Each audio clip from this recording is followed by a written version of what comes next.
안녕하세요. 저는 상명대학교 금융경제학과를 전공하고 있는 20살 유수진이라고 합니다. 제가 오늘 플래너즈에서 진행하게 된 이제 대학 생활백서라는 프로그램에서 자금 관리에 대한 얘기를 여러분께 해드리려고 해요. 자금 관리라고 하면은 아직은 굉장히 생소한 단어잖아요. 아직 돈도 없는데 관리할 돈도 없는 지금 이걸 알려주려고 하니까. 근데 지금 벌써 12월이에요. 대학 가실 분은 가시고 발표 기다리실 분은 기다리고 있어요. 그동안 수능이 끝나고 여러분 뭐 하셨어요? 놀았어요. 술 먹었어요? 그런다봐요. 저 같은 경우는 일단 정시로 대학을 가는 상황이었고요. 수시 때 다 대학에 떨어져서 수능 끝나고 눈칫밥을 엄청 많이 먹었어요. 그래서 집에 있기가 너무 불편해서 알바를 많이 알아봤고 수능이 끝나자마자 바로 알바를 시작했어요. 그래서 대학 가고 나서 1학년 9월까지, 그러니까 8월 말까지 쉬지 않고 알바를 많이 했죠. 여러 가지 알바를. 혹시 파란색 옷 입으신 분 무슨 알바 해보셨어요? 저 고깃집이랑 빵집. 뷔페랑 빵집이랑 편의점이랑 푸푸집. 되게 많이 해보셨어요. 힘드셨어요? 네. 고깃집만 엄청 힘들고 다른 건 되게 재밌었어요. 그쵸. 알바 얘기를 하면 끝이 없어요. 저는 겨울에 졸업식 전까지 반에서 친구들이랑 알바 얘기만 했어요.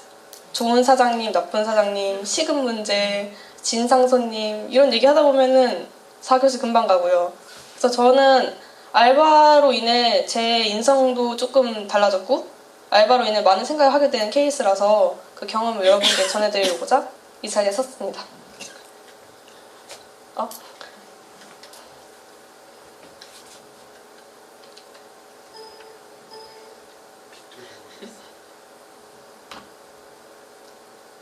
네, 저는 4가지 얘기를 여러분께 해드리고 싶어요. 알바에 대한 얘기, 또 장학금, 적금, 소비 습관에 대한 얘기예요. 어렵지 않으니까 가볍게 들어주셔도 괜찮을 것 같아요. 보이시나요?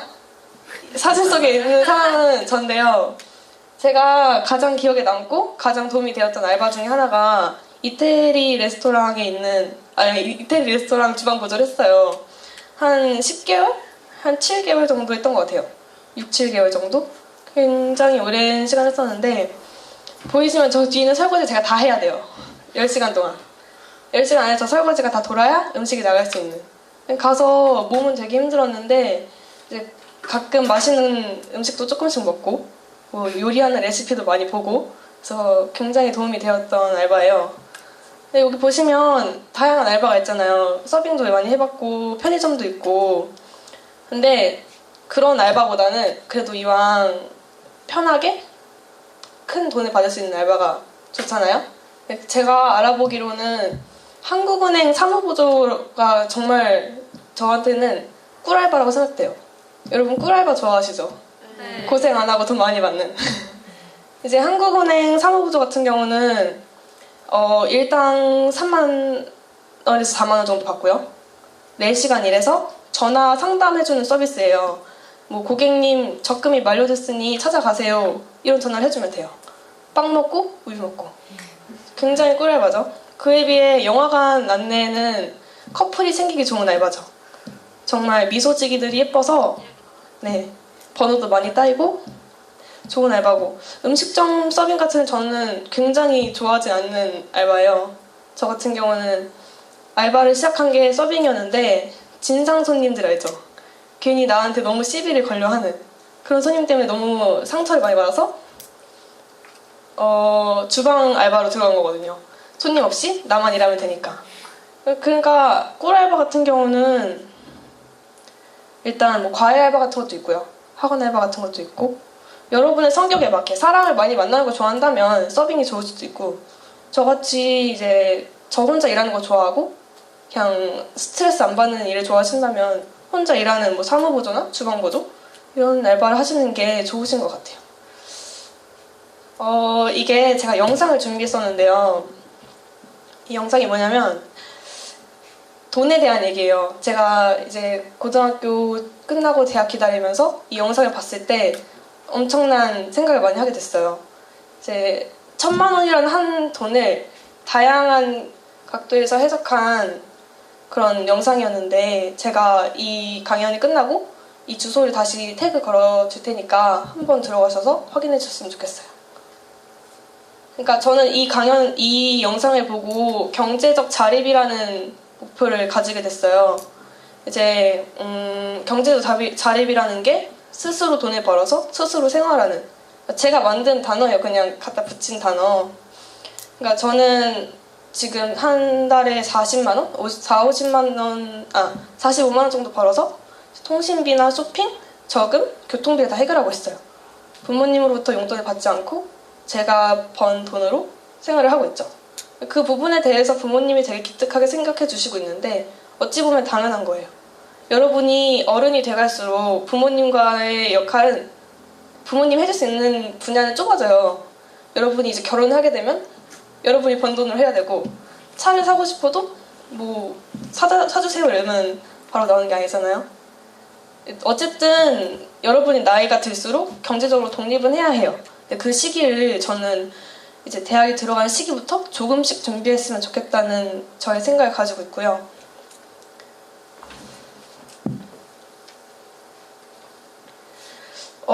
대학생 평균 용돈이 38만 5천 원이에요.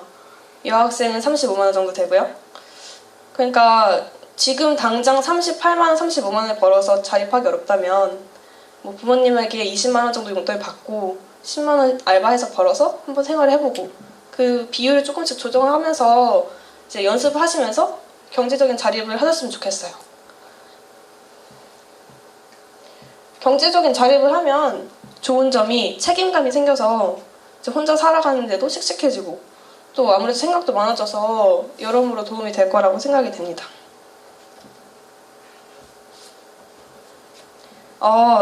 이게 좀 뜬금없이 장학금이라는 얘기가 나왔는데 제가 경제적 자립을 했다 했잖아요. 45만 원으로.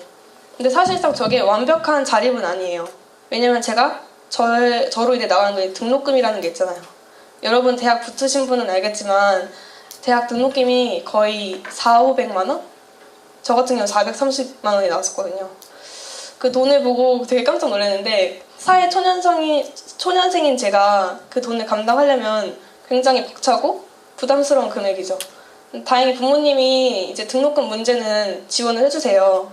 근데 제가 나아가서 이 등록금 문제도 제가 해결할 수 있는 방법이 바로 장학금이라고 생각이 돼서 여러분에게 이제 소개를 드리는 건데, 장학금이라고 하면 어때요?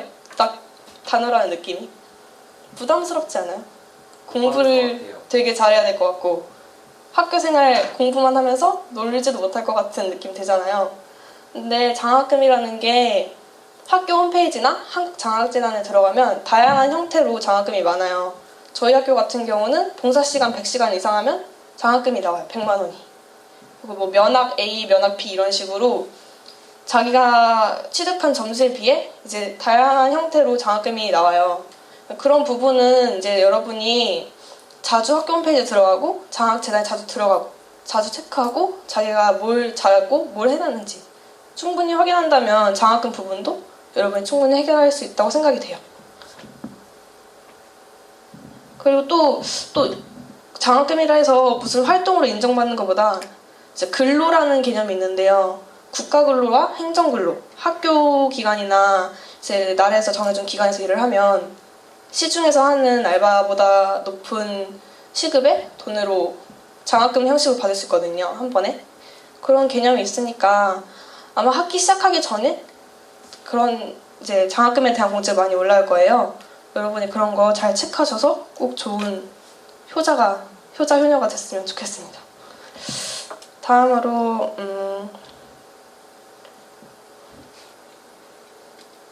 적금에 대한 얘기인데요. 제가 앞서 보여드렸는데 저 경제적 자립을 하면서 적금도 한다고 말씀을 드렸어요. 저 같은 경우는 45만 원 벌어서 10만 원에서 15만 원 정도 적금을 했고요. 1년 정도 들었어요. 그래서 아마 이번 달 말에 탈 것 같아요. 한 120 이상은?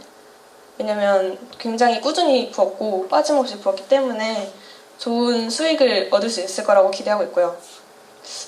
적금이라는 개념이 두 가지 유형이 있는데 이 개념을 설명하고 나서 여러분에게 한 이야기를 해드리고 싶은데, 정기적금은 일단 정해진 날에 정해진 금액을 이제 계약하러 갈 때, 그러니까 신청하러 갈 때 약속을 해요.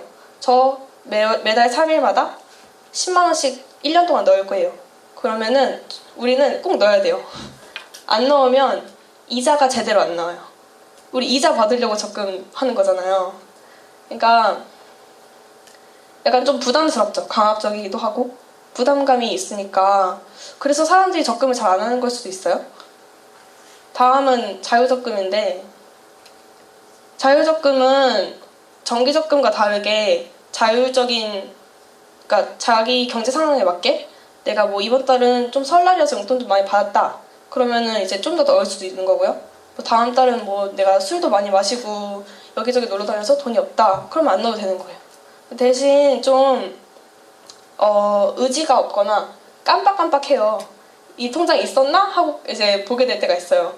그렇기 때문에 아주 돈이 모이기는 좀 힘든 형태의 적금이라고 할 수 있죠. 근데 그렇다고 해서 제가 이 정기적금을 좋아하고 자유적금을 싫어하는 게 아니에요. 그냥 상황에 맞게, 자기 상황에 맞게 두 가지 통장을 함께 개설했으면 좋겠어요. 정기적금을 하나 꼭 드세요. 부담스럽지 않게 5만 원, 8만 원 이 정도 금액. 그리고 자유적금은 그냥 가끔 장학금 받거나 뭐 용돈이 생기거나 새로운 뭐 공모전에 나가는데 돈을 받았다. 그런 돈 그냥 가지고 있으면 금방 쓸 것 같잖아요. 왠지 묶어놔야 될 것 같고. 그럴 때 자유적금을 쓰시면 돼요.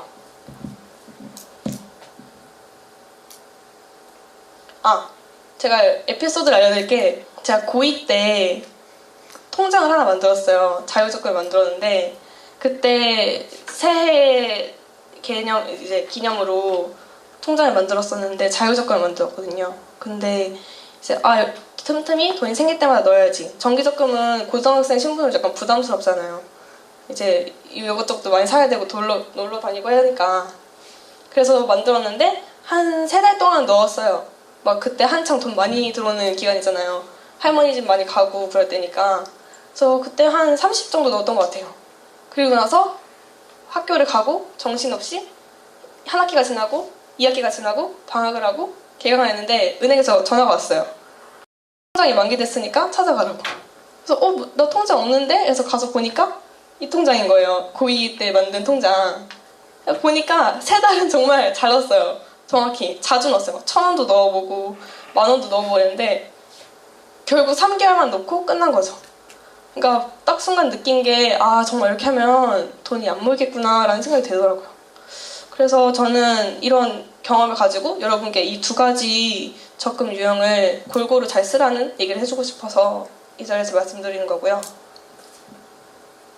이제 소비 습관이라는 건데, 지금 고등학생들 체크카드 만들 수 있나요? 네. 만들 수 있네요. 저는 원래 체크카드를 엄마가 만드는 걸 싫어했어요. 돈 막 쓸 것 같다고. 근데 저는 너무 갖고 싶은 거예요. 친구들이 곱창집에 가면 막 긁어요. 7,000원만 긁어주세요 이러면서. 너무 부러운 거예요. 잔돈도 안 생기고 동전도 안 생기고. 그래서 대학생 돼서 만들어야지 하다가 알바 하느라 정신없어서 일하느라, 일만 하고 돈만 받고 하느라 은행 갈 시간이 없었거든요. 그리고 첫 월급을 받았는데 80만 원을 받았어요. 계좌로 딱 싸준 거예요, 사장님이. 딱 그날 퇴근한 날 다 뽑아서 책상에 올려놨어요. 돈봉투에 넣고. 그리고 이제 월급 받았으니까 신나서 엄마한테도 용돈 한번 주고, 언니한테도 갑자기 그냥 맛있는 거 한번 사주고, 뭐 친구들 생일이다 뭐다 뭐 이제 대학 붙었다 이러면서 돈을 막 쓴 거예요. 그리고 한 달 반쯤, 한 달도 안 돼서 한 2주 정도 지났는데 또 돈 쓰려고 봉투를 열어보니까 10,000원인가? 12,000원밖에 없는 거예요. 78만 원 더 어디 갔어요. 그러니까 너무 화가 나는 거예요. 돈이 없다는 것보다는 이 돈이 다 어디 갔을까라는 생각에 너무 화가 나더라고요. 그래서 걱정을 했죠. 현금을 이렇게 두면은 너무 막 쓰는 것 같은 거예요. 그래서 저는 그날 바로 체크카드를 만들었어요. 제가 체크카드를 만든 게 체크카드는 기록이 남잖아요. 긁으니까 영수증도 나오고, 저 같은 경우 문자가 와요. 어디서 얼마 긁었습니다라고. 그래서 저는 이제 돈을 썼을 때 바로바로 기록이 남고 한번 분석을 해볼 수 있는 시간이 있는 거잖아요. 그래서 저 같은 경우는 이 앱을 되게 좋아해요. 제 핸드폰 안에 있는 건데 이제 제가 돈을 언제 썼는지 출금 내역이나 이게 지금 자산 현황인데 자산 현황이 아직 제가 설정을 안 해서 없어요. 근데 그리고 뭐 연령대별 금융 현황 이런 것도 다 나와서 이런 어플 있으시면 좋거든요. 왜냐면 나의 소비 습관을 안다는 것 자체가 앞으로 여러분의 미래에 엄청 도움이 될 거라고 생각이 되기 때문에. 근데 현금이 저한테만 유난히 안 맞는 것 같아요. 제가 대학생이 돼서 현금 또 들고 다녔어요. 5만 원씩. 어느 순간 다 없어지더라고요. 그러니까 영수증도 안 받아요, 잘. 그러니까 화가 나는 거죠. 또 잃어버린 건지 내가 쓴 건지 기억이 안 나니까. 저 같은 경우는 체크카드가 더 좋아요. 근데 어떤 분들은 이제 체크카드가 있으니까 쉽게 결제를 할 수 있잖아요. 사인만 하면 되니까. 분실 위험도 있고 이래서 현금을 더 좋아하는 분도 계세요. 근데 이거는 정말 개인적인 의견이기 때문에 여러분이 체크카드를 쓸 때, 현금을 쓸 때 그 상황을 잘 아셨다가 자기에 맞는 소비 습관으로 택하시면 될 것 같아요.